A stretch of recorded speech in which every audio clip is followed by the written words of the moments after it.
The subject I want to talk about today is reclaiming the inner worlds, reclaiming this, in a way, forgotten heritage that belongs both to humanity and to all the beings on this planet.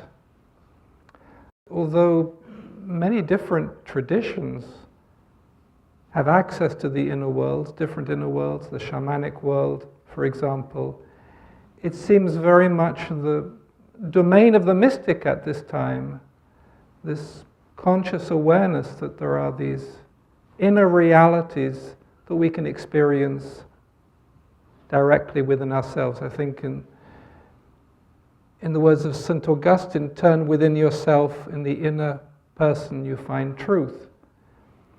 And so I really want to try to take you on a journey into some of those inner worlds that are our human heritage as much as our mystical heritage, and which we seem to have forgotten. In the Sufi tradition to which I belong, the central locus of the journey is the heart. And what Sufis have both articulated and also experienced is within the heart, one can go on a journey into interior worlds. One can go into a world very, very different to this exterior world of the senses. And there is a very simple Sufi saying about that: be an external resident and let your heart travel. Traveling without legs is the best kind of travel. And the Sufi mystical journey is an interior journey that takes you into these inner realms of direct experience. And in a way, the mystics have kept open these inner doorways, these inner realms that belong to humanity. And I think it's time for us to reclaim that heritage. I will explain later why it is so important. In order to explain what I mean by a mystic, I will give a brief differentiation between what I describe as spiritual life and what I would call mystical life. Other people may have different definitions of mysticism, but I have found it necessary to make a certain distinction. As most of you know, we have a divine consciousness, a soul, a higher self within us. And we also have an ego consciousness. I always call that the person you wake up and greet in the mirror in the morning when you're brushing your teeth. You're you, who you think you are, this I. And there is this moment in the experience of life when you make a connection between the two, when you make a connection between your ordinary everyday self and your divine nature. And this is really the beginning of spiritual life. And when these two connect, then the soul or the higher self begins to nourish your life with a certain divine consciousness. And life becomes much more richer, much more meaningful. And in my understanding, spiritual life is to live an everyday life that is connected to your spiritual center. Then your everyday life becomes much richer, much more meaningful. There are connections happen that you wouldn't experience before. But you still remain living within the sphere of your own self. It's still your life. There is this connection between the higher self and the ego consciousness. But you still remain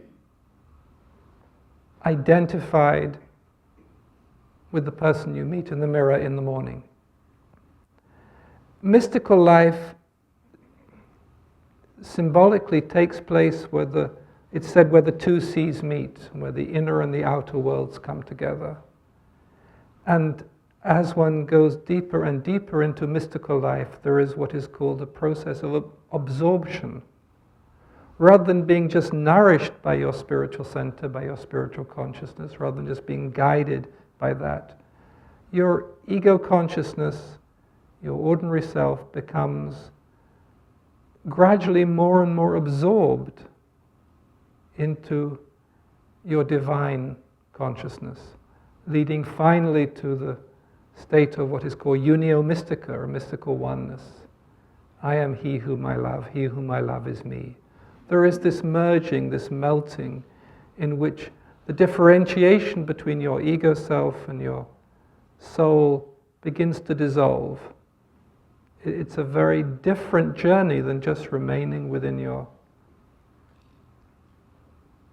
ego consciousness that is nourished, connected to your spiritual self.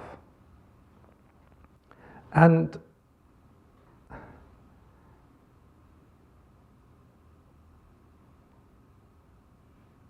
as I mentioned, this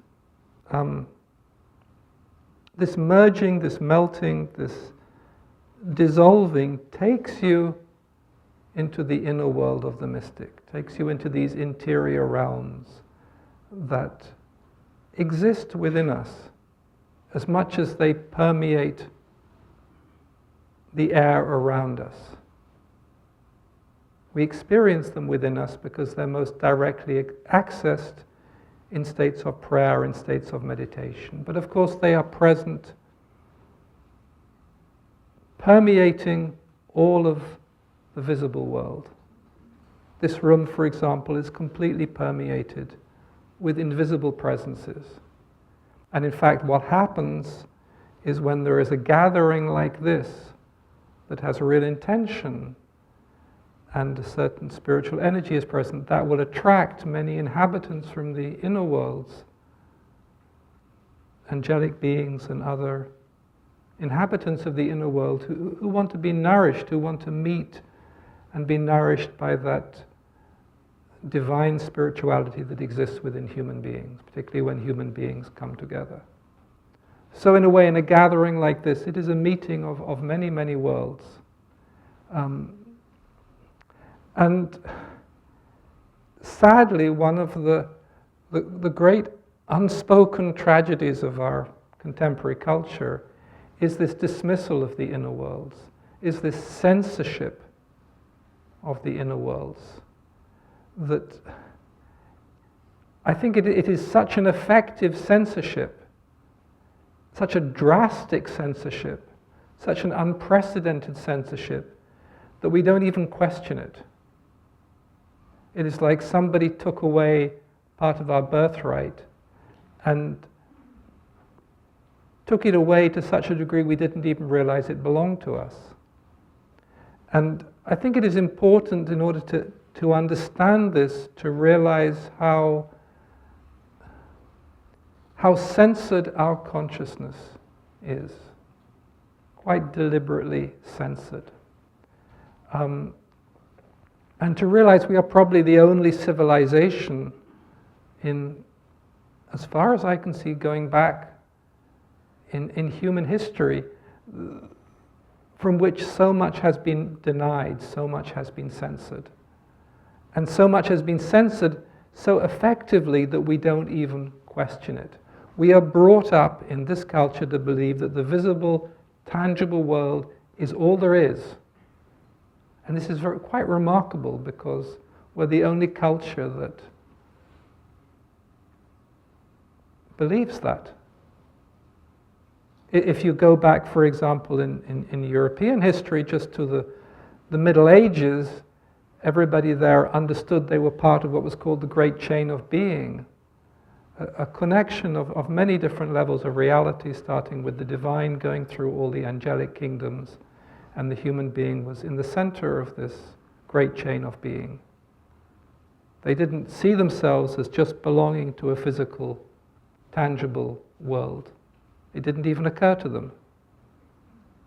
And yet that heritage has been denied us to such a degree we don't even question it. It's a particularly Western phenomena. If you go, for example, to the Far East, if you go to Bali, they have spirit houses in their garden because there has to be a place for the spirit world to exist in relationship to where they live.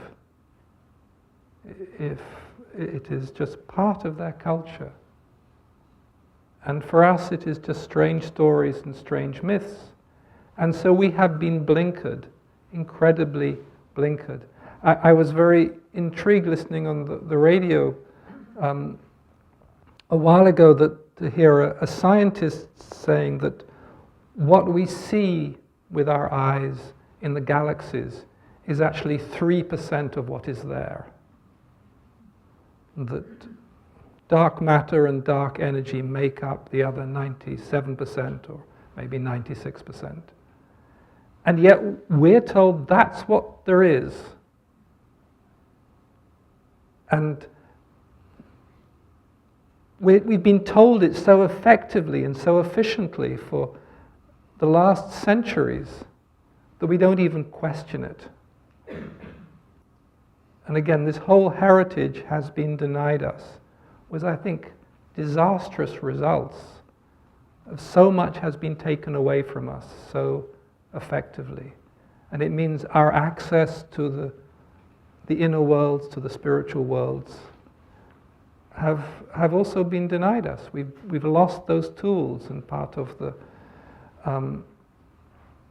for example, the work of Carl Jung was to begin to reclaim access to part of this interior world. It's one of the nearest worlds to our human consciousness is the symbolic world, the world of symbols. There is an interior world that is in which symbols exist as a living reality. Carl Jung called it the collective unconscious. And interestingly, at the same time as Carl Jung rediscovered this interior realm, there was somebody who studied Sufism who rediscovered it in Sufism, because it has always belonged to Sufism, this intermediate world.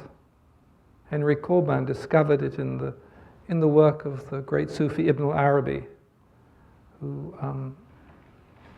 understood what he called the use of the creative imagination as a way to access this interior world. And so that is one of the first inner worlds that we began to get given back. Again, if you were in the Middle Ages, the symbolic world was very present around you. It was, in a way, the bread and butter of life as much as the physical world. And you just have to go to the cathedrals, the Gothic cathedrals, which were full of symbols, because symbols was what nourished people, what gave them meaning. In the symbolic world, they saw their inner place within the universe, not just their physical place, their inner place. And they were nourished by this symbolic world. We have traces of that, for example, in the Catholic Mass, in the symbol of the chalice or the cross. These are images that come from the symbolic world, and they exist in that reality. There's a very interesting phenomena in the last decade or so about a particular re-emergence of images from this symbolic world. One thinks particularly of the image of Gaia, this ancient goddess of the earth, which was present in humanity's collective imagination, in their consciousness, for many, many centuries, until it went back into the unconscious, got forgotten about, and then, as many of you know, just a few decades ago, Rupert Sheldrake brought it back into our consciousness with this image that the world is a living being, which he called Gaia. And somehow this archetype, this inner symbol, has captivated our imagination, has spoken to us. It has emerged again from the inner world and come to meet our consciousness. It is a living symbol. It's not an image of something. It is a living, energized, numinous presence that speaks to us, and many people are drawn into this emerging archetype, into this sense of the earth as a living being that is imaged in this ancient Greek goddess Gaia. And that is one example of something from the inner world coming to meet us. Another image that has begun to speak to us at this time in our ecological crisis is, for example, Indra's web or Indra's net. This that all of creation is an interconnected net with these little pieces of light, of jewels that sparkle in this interconnected web of light. And whatever happens in one part of the web affects everything else. This is an image or a symbol from the inner world that is speaking to us. It is alive. It has become energized by the need of the time, if you like, for us to begin to reclaim an understanding of the world as a living presence and the world as a symbolic reality.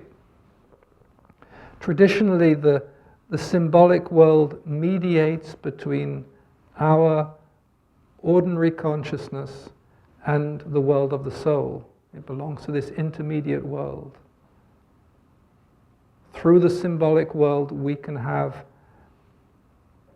access to the depths of the soul, to the energy, to the light, to the meaning, to the beauty, to the power, to the divinity that exists there. If you have direct connection, for example, if you go directly from the ordinary everyday consciousness, the ego consciousness, directly into the realm of the self, it is like plugging a electric light into a power station. It blows a fuse. I had that experience in my early 20s. It took me 9 months to come out of that direct connection to the soul. It was so powerful, it is so other, it was so intense, it was so awe-inspiring that it took 9 months for my ordinary consciousness to readjust. So traditionally the symbolic world is where we connect with that deeper layer of what is within us, which is our divine consciousness. Our divine consciousness is real, it exists in an interior world. And in a way, part of mystical life is to reclaim that divine consciousness. To say, this is me, this is the greater me. And to make a relationship with it, to come to be with it, but also just to acknowledge its existence. It exists in an inner world. It's a very different reality to this reality here. In fact, it can be difficult to come back into this reality. Its reality is a reality of complete oneness. There is only oneness there. And everything is according to its true nature. That is this beautiful saying in St. Paul, "Now I see through a glass darkly. Then I shall see face to face. I shall know even as I am known." It's very different to this very murky world. Once you've had direct experience there, this reality is very murky. It's full of shadows. It's full of misunderstandings. I don't know if you've ever experienced a misunderstanding in your life. I just like to make clear, in the realm of the self, in that interior world, misunderstanding does not exist. Nothing is misunderstood. It cannot be misunderstood. The light is too bright. In this world, light casts shadows. Even in noontime, there is a shadow. In that world, the light comes from all around and from within. There is no shadow. And if there is no shadow, there is no misunderstanding. You know even as you are known. There you see face to face. It's wonderful. I've been given the gift of consciously meeting people there, and there is a deep recognition of the true nature of the other person. There is no misunderstanding. There is no miscommunication. There is direct connection. It is in a way communion rather than communication. Now that is a reality that exists within all of us and around us. It is not something special. It's only special because we have separated ourselves from it. And we have, in a way, closed the door, locked it, and then lost the key. But every mystic on their inner journey has the need to open that door and occasionally to step through into that world of light. The Sufis call it a world of light upon light. It's very, very beautiful. There is actually music there. It's like celestial music, incredibly beautiful. Every music in this world is just a shade of what is there. Everything that is here exists there in its essence. I haven't had this experience myself, but I remember a friend of mine said once she saw a flower as it really was. The essence of the flower. Its beauty, its smell. She just saw it once. You remembered those things for all of your life. So this is one interior realm. There is a symbolic world which, as I say, is the most directly accessible. And many of us have experienced the symbolic world, particularly in dreams, when this consciousness, with all of its censorship. Again, I just repeat again, because we do not know how much we have been censored. We have this illusion in the West. It's called free speech, freedom of information. If you knew the level of censorship that your consciousness has experienced, that you've only been allowed to see not even the 3%, a fraction of what is present. Because human consciousness is very simple. If somebody continually tells you something else doesn't exist, you believe them. There are many children, for example, who have direct perception, it's called. Or as Aldous Huxley had this term, the doors of perception are open. They can see the world of light. They, for example, see their guardian angel.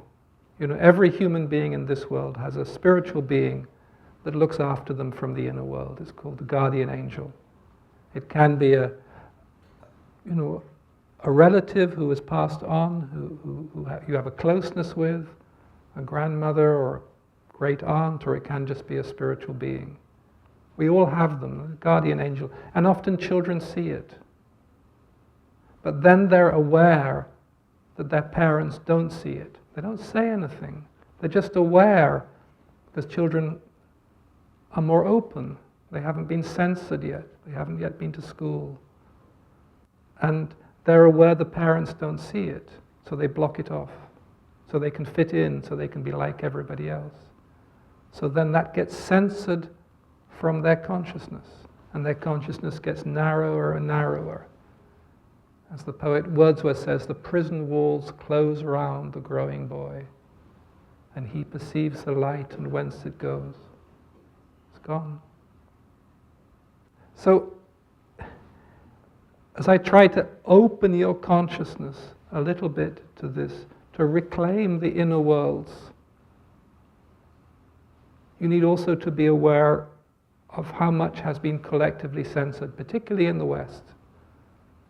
We do think of the West as having greater freedom than other cultures, and in some levels it's free, it's true. But there are other cultures that, for example, have not yet completely censored the inner worlds from their consciousness. It's still present.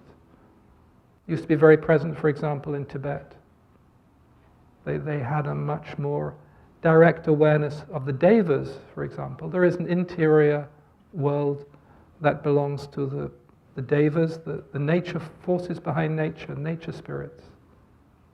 There was an experiment in Scotland, you may have heard of it, called Findhorn, where they worked consciously with the devas, with the nature spirits, the forces within nature. The joke is they grew very large carrots. And they did grow very large carrots. But they also saw what would happen if you consciously invited the nature devas, the nature spirits, to become part of life, our life. And it worked. That is another interior world which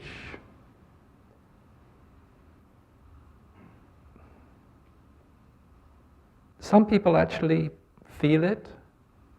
You know, my teacher, Mrs. Tweedy, she had a garden and she didn't talk to her plants. But when she often used to travel to lecture, and we lived upstairs, and the day before she would come back, her garden always knew she was coming back. Suddenly something in the garden would wake up. It would be, oh, and then she'd come back. There was a silent inner communion. Belongs more possibly to what we'd call shamanic consciousness in this culture. There is a shamanic tradition of working with these primal forces within nature that exist in the inner worlds, and you can journey into it. Many people, for example, have had the experience of doing an interior shamanic journey where you reconnect with your power animal. I remember when I did that myself, my power animal was a big bear. It was tremendously useful at that time because it had this energy that just gave me what I needed. And it's a force in the inner world, it's a living presence in the inner world, in that particular interior world, which is, say, the shamanic tradition is probably the best way to access it. These forces, they are real, they exist in another world.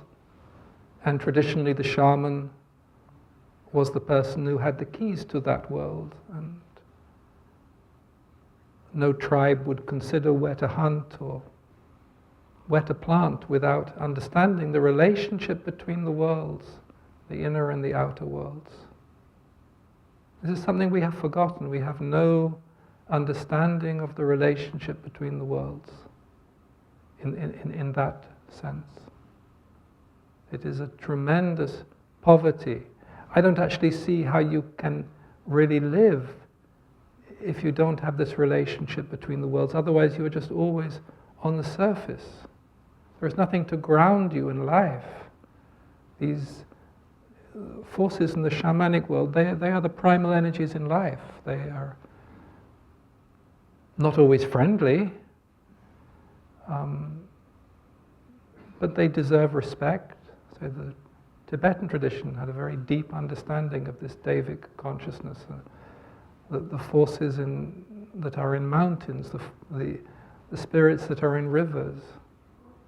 It's a whole panorama of consciousness, of an interrelated consciousness that life speaks to us and we learn to listen and occasionally to respond, in which the inner world is invited, the inner world is present. You're aware when you are a guest.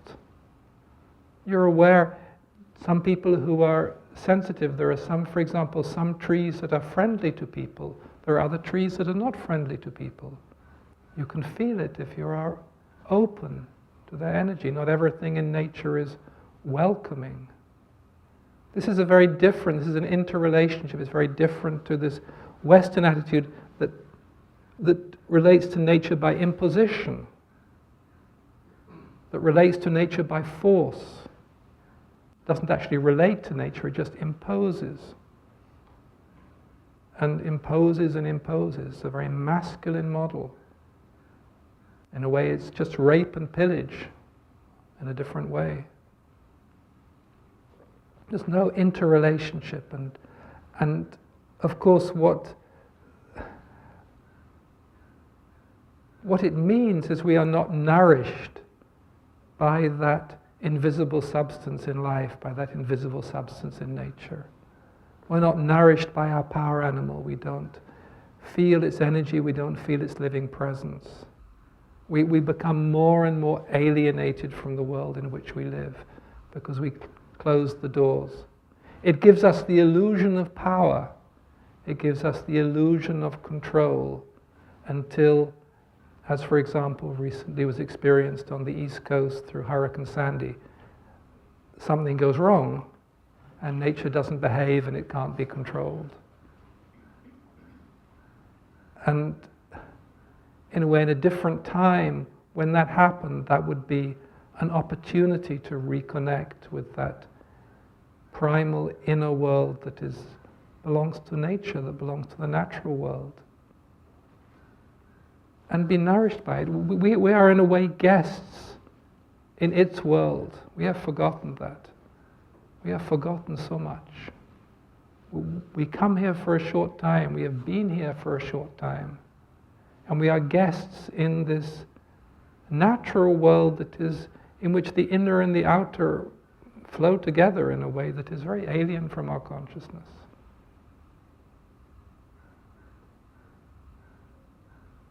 And that is another inner world that is present. It's all around us. Even in cities, it's still there. It's just under the pavement, or it's in the sky. It's in each sunrise, or each time the wind blows. It's there. And we have denied it, so we have impoverished ourselves. We have forgotten these cousins. We have forgotten how to relate to it. And then, of course, there is the whole angelic world, which is incredibly beautiful.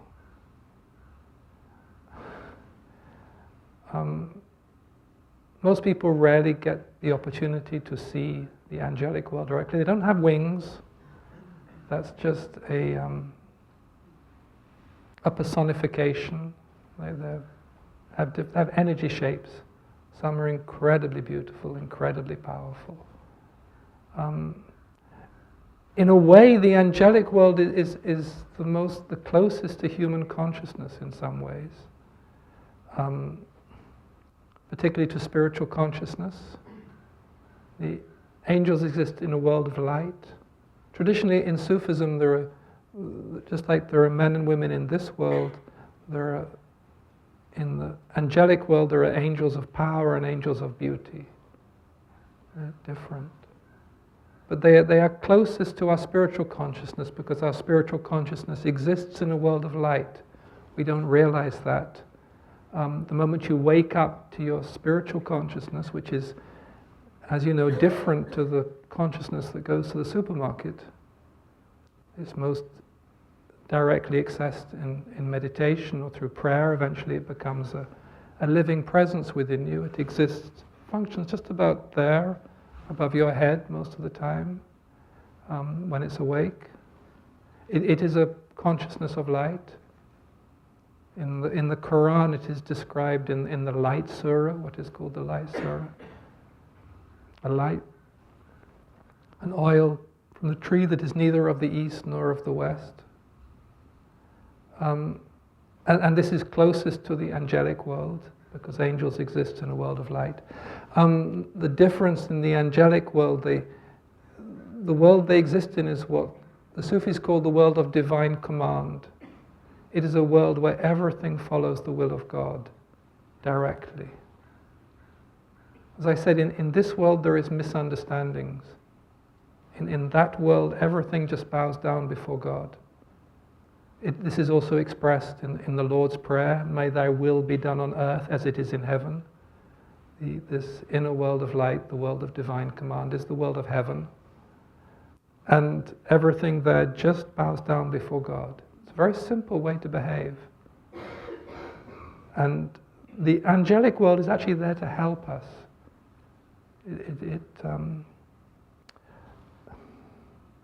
It doesn't quite understand what we're doing. It often tries to communicate and doesn't quite understand why we're so absorbed in the trivialities of this world, in the mirages of this world.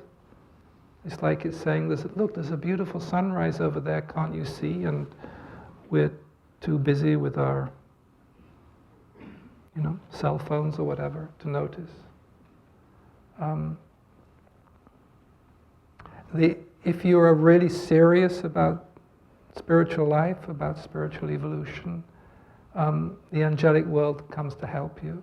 It loves human beings who evolve, because it's like then it sees hope for us. Say the Davic world is much more to do with this world of creation, the world of nature, the forces within nature, the magic of nature, the powers of nature. The angelic world is not about the physical world, it's about the world of light. And I say it's very, very close to spiritual consciousness. And once you begin to really work on yourself spiritually, the angelic world comes close to you to help you, to try to... They think in a slightly different way because there's no duality. I don't know if you're aware that as you're in a child, your consciousness grew up, and your particularly communication grew up with you trying to explain yourself to somebody else, with always the awareness of how difficult it is to actually to say what you really mean to say. And so your consciousness and your ability to communicate in a way evolves in this world of misunderstandings, and that is how your consciousness is shaped.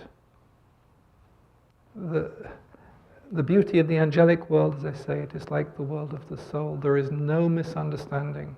There cannot be, because it doesn't come from duality. In that world, it's direct. It is instantaneous. That's like the angels just bow down before God. There is no question. There is no ego to interfere, and whatever you experience there, whatever it is direct. It is like everything is just present. You don't have to look for anything. I don't know if you're aware of how much time and energy you spend in your life looking for things, trying to understand something, even trying to get somewhere. A lot of you made a journey here today. We drove in the rain an hour and a half from Marin. For example, in the angelic world, that doesn't exist. You want to be somewhere and you are. There is not the separation of space. There are spaces, yes. And there are places to go. But there is not the effort to get there. There is not effort. Like most of our life is conditioned by effort. How much effort will it take to do this? How much will it cost? How many times a day do you think that or say that? How much does it cost? Either in money or in effort or in time. Imagine a reality where that doesn't exist, where it doesn't cost, because it's free, because it's light, because it's present everywhere. That's one of the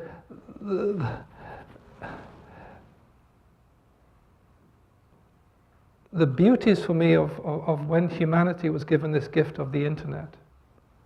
I mean, people don't realize it was a gift. It was given.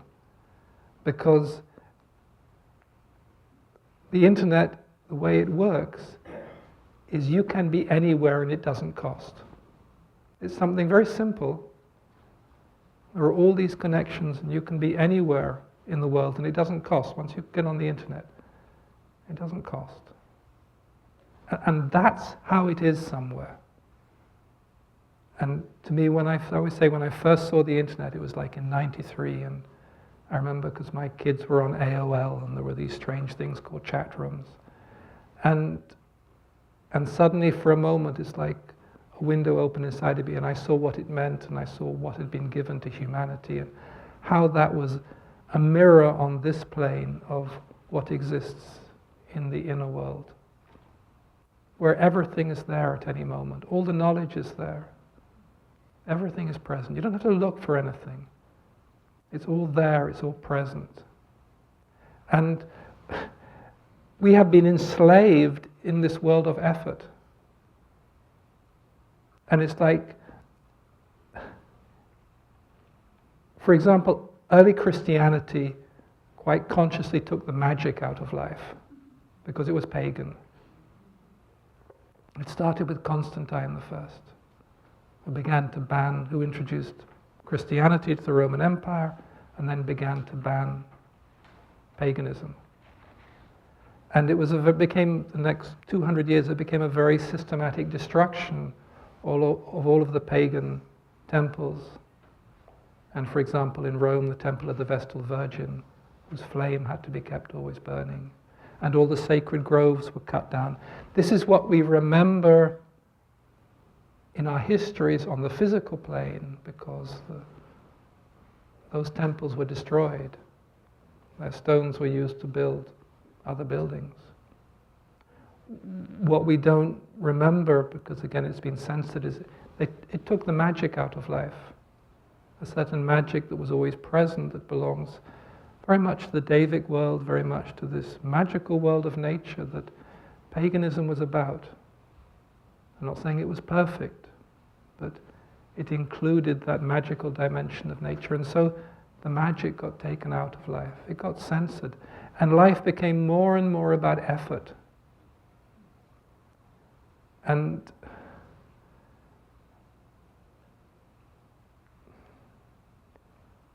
we have been conditioned to think that it is about effort. And particularly in America, it particularly belongs to the American consciousness. It has to do with the Puritan work ethic,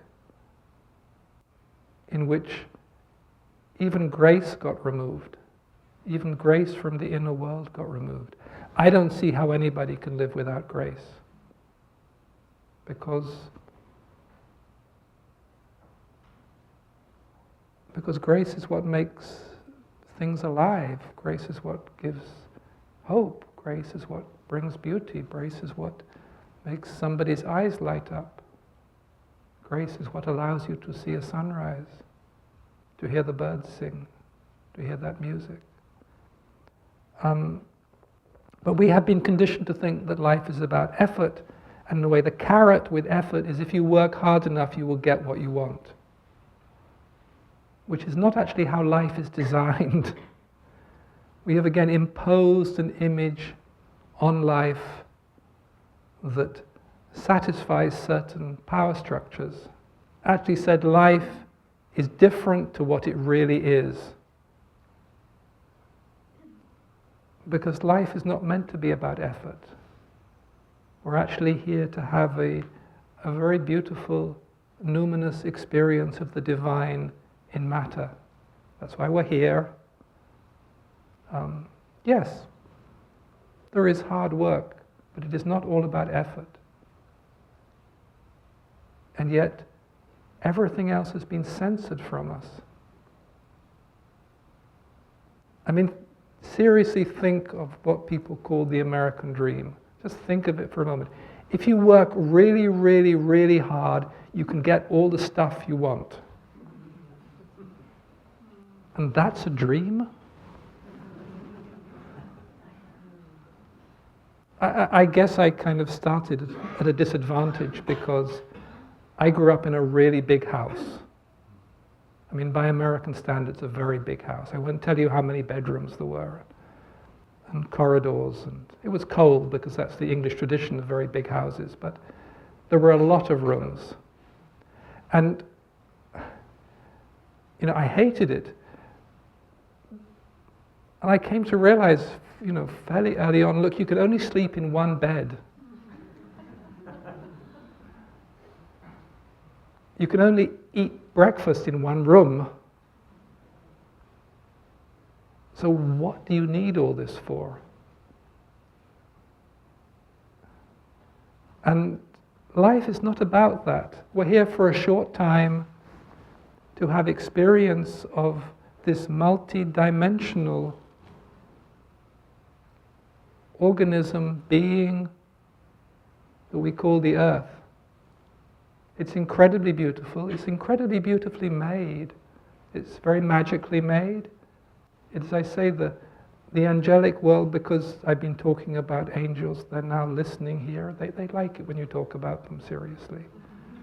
And they come to listen, and they actually like human beings, and they love to help us. We're here to open our eyes a little bit more, to open our ears, to be able to touch and taste not just ketchup, but the actual food. And it is incredibly magical. It's very beautiful. All these different layers and levels interpenetrate each other. And this used to be understood. This used to be what going to school was about.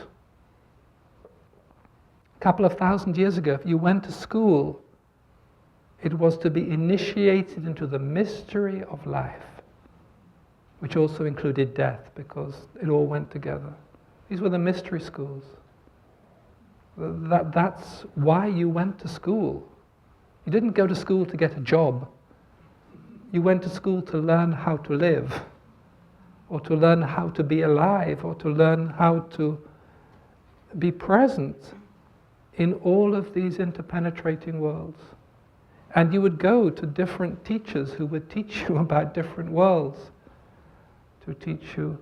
You would go to somebody who understood about weaving, who understood how the warp and the woof of life are woven together, how the different streams of life. That's when you were taught weaving, you'd never just be taught about the cloth. You'd be taught about the inner magic of weaving and how the colors of life are woven into the thread of life. But because that's what life is about. In a way, learning was about learning about the mystery of life. It was all present. But long ago the mystery schools were closed down. One of the last ones was at Chartres in 13th century. And they understood, for example, there how to compose music for a building. Because Chartres is made in a very particular way, and they had a school of music there, and they composed music for a particular building. So it touches the soul of anybody present in there. So it speaks to your soul. We've forgotten so much. And I think it's really time that we reclaim this heritage that belongs to being a human being, that belongs to being alive, that belongs to being present in this world. In this world you can have direct access to many different realms.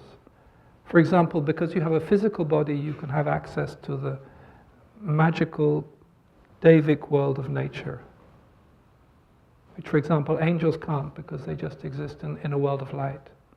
But we also have a spiritual body, so we can have access to the angelic world. And we have this inner imagination, so we can be present in the symbolic world. And our dreams often take us into this symbolic world and give us symbols that, sometimes you wake up from a dream with an image or a symbol that has been given to you, because the inner world wants to tell you something about your life, about your destiny, about your soul, about how to be. It wants to give you something. These are gifts that are given again and again and again. So because we have this imagination, we can go into the symbolic world. And because we are made in the image of God, we have this soul that, for example, the animal kingdom doesn't have, which is this incredibly beautiful center of divine consciousness that comes into this world, and then when we pass out, most people meet it again, the light at the end of the tunnel, this light of our divine nature. And these are just a few. So I just really wanted to remind you of this human heritage. I think it is incredibly criminal what has been done to human beings. I don't understand quite why everybody went along with it, But I guess, they did quite a good job of, burning people at stakes. And, the Inquisition was not something you wanted to argue with. They weren't very keen about people having direct experience of the inner worlds. They're actually very against women, against nuns having it. They issued edicts against nuns having inner experiences. It was one of the problems St. Teresa of Avila had, because she was a mystic and she was drawn into prayer, and there she had experiences of these inner worlds of light, of love, of knowledge that comes directly into the heart. And she had to be very careful, because at that time the Inquisition had only allowed nuns to read prayers. You weren't actually allowed to pray. This prayer of quiet, which I wrote about in this little book on the prayer of the heart, which was St. Teresa's prayer, which is a prayer of inner receptivity. Now, if you go within the heart and you are in a state of inner receptivity, then you become open to the inner world. Then the inner world speaks to you, or it nourishes you with love. There's a lot more love in the inner worlds, by the way, than there is in the outer worlds, for some reason. In the outer world, it's veiled. I don't quite understand that. I